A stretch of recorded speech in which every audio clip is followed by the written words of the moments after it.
ka inner line permit ILP kabalong kawe ni kimat jingdawa jong kiseng balang kamat trekam jong kiseng sain perthei hakapor lecture na po kejela hadu menta kampat yo ke jingmenjul nak sorga pedeng kabalalam kamat dak BJP Henry dan pat kejela kepala pyntreikam ka dak ba ai nuksa kum kejela Manipur ha Manipur la sedang pyntreikam ka ILP ha ka shiterik kulalungkot arajar arpo bat ka jing pyntreikam ka ILP kalai arsnam menta tangba ka jing pyntreikam kampat kot kat kum ka jingmut jong ka ILP Dangshan uslong mil kurwo akatiar ha kajing lake benlum kubor sa Manipur halo kajing jasa dakol jaka kisnong khasi ha kijai benriu bangali ha kedegar kamrang ha bat khasnong abam panji ki bahap apo tamenglong district chongkate kecela loyo jingtep lengba kajing yo banikren bot wei na kinong ilam chongkawei na kiseng balang kabana Manipur ka all Manipur Student Union upadai external affairs secretary Usano tamba meitei walaupun pau bawat lada ka jelak la don ka ILP Henry kerkom pyntreikam kampat sem lolong kababiang haki sautuli kherdop batalasi namar ka jimbom sim khia jong ka sarkar. The implementation of ILP in Manipur is not good. It's not full-fledged. I think it's like namesake. It has no proper system and proper channel. It's not perfect in the state. There are many lapses. As I will mention one thing, there is a renewed time for that pass. So when last 5 months, the joint committee on inner line permit system, they conduct a drive in especially in the Imphal area.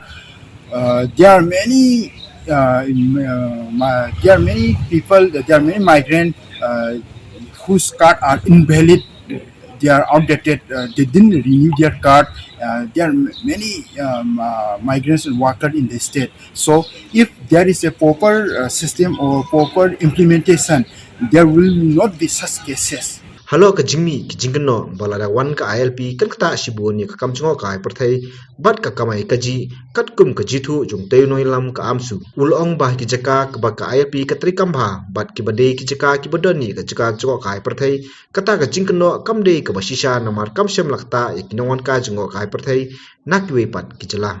I think there is no such cases in the state. ILP is just a pass system.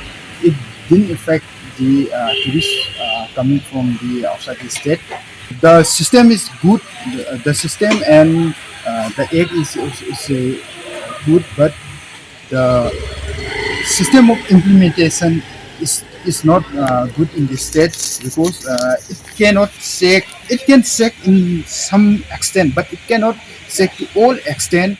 Lengba kani ka hubor usulong mil kurwo katiar ukwa ban pensngo sigi bor sarkar balada ka jala megalia ru ka yo ya ka jingmenjul ban pyntreikam no ka ILP kumbala dawa ka jingyo jingkersan na kinong mikmat kibal ai ka jingmenjur ya ka resolution hapo ka yeng da barto ai batru ka jingkersan na kiseng balang hatu ka long ka balakre pat ban pyntreikam khnang ban numi ki jingduna hak pyntreikam kumbala yosngo na kinong kitkam ka amsu ha Manipur.